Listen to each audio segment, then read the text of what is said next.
with his choices, including his daughter-in-law. Joining us now, Jen Psaki, host of Inside with Jen Psaki on Msnbc, and a former Biden White House press secretary. Of course, Inside with Jen Psaki at noon Sunday and Monday night in prime at 8 o'clock. And Michael Steele, co-host of The Weekend, right here on Msnbc, and former Republican National Committee chairman and Lieutenant Governor of Maryland. So, Jen, first to you. You've worked on a fair share of State of the Union addresses. And what did you think of the messaging, the performance last night? Yeah, 9 or 10. I'm not sure. I was trying to remember it last night, Andrea. But look, I think that this was probably the most political State of the Union speech we've heard in some time. And it was purposeful on their part. I think how aggressive it was even surprised me.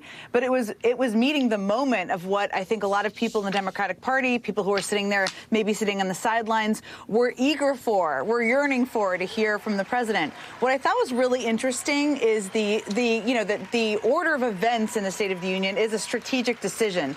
And it was kind of bookended with a big sweeping message on democracy, of course, tied to Ukraine, tied to Putin and the evils of Putin, and a sweeping democracy riff at the end. And that really does tell you, Andrea, about the time we're living in. The last thing I want to hear what Michael Steele has to say, and I watched him a lot at midnight and 1 a.m. last night, is I thought the moment with the Supreme Court on abortion was one of the most interesting moments. As you both know well, President Biden is a traditionalist. He's an institutionalist, especially when it comes to our judicial system.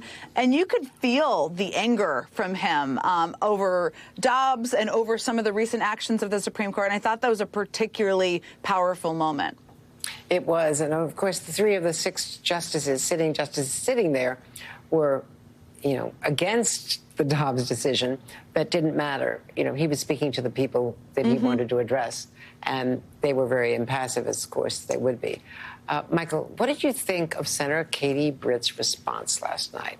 It's always hard, especially after such an energetic speech where he used the chamber, he played off of people as effectively as Joe Biden did. So it's always hard to do an effective speech, and especially one that has to be pre-written before you see how well he was going to deliver it. So it did not match that way. But what about the presentation, the setting, and all of the above? Yeah, it's a good example of being overcoached. I've seen Senator Britt in other circumstances and situations. She's far better than what we saw last night. It was actually is a shame that she was put in that position by the team around her. And it just, again, trying to appeal to white suburban women, which is the whole kitchen tableau, which wound up offending a lot of women because it sort of, created a backdrop or a subtext that really fell flat. I thought she, was really put in an awkward position. I've argued for probably the last 15, 20 years. This whole response to the State of the Union is a farce. It's a joke. It is not good for both Democrats and Republicans. Everybody gets, slammed by this. Just send up a statement and move on, because everyone fixates on the performance and not the words. Then the response is muted simply because it's the president you're responding to who's standing in the well of the Congress. You're not going to beat that.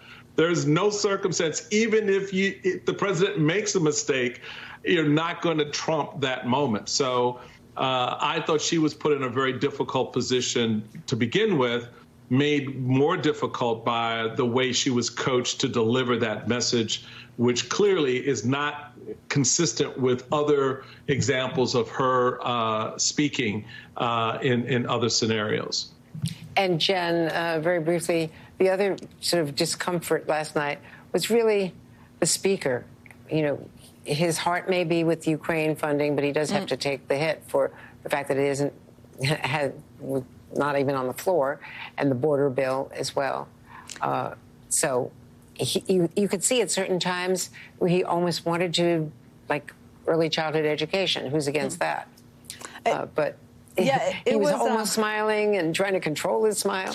It was bizarre to watch, Andrea. I mean, you have covered many of these. Michael and I have watched many of them.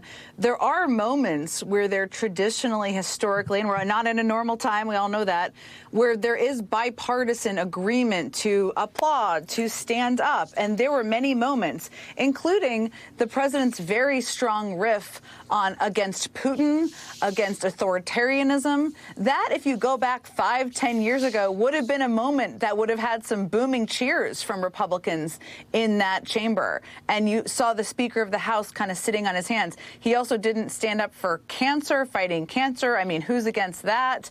And many moments where it would have been traditional. I'm not sure he knew what to do, is my assessment. He seemed to have a strange smirk on his face. He was clapping under the table. I don't know. But if you're watching at home and you didn't know who he was, you might be wondering why he didn't stand up, say, when the president was talking about doing more to address fentanyl, and things like that seem like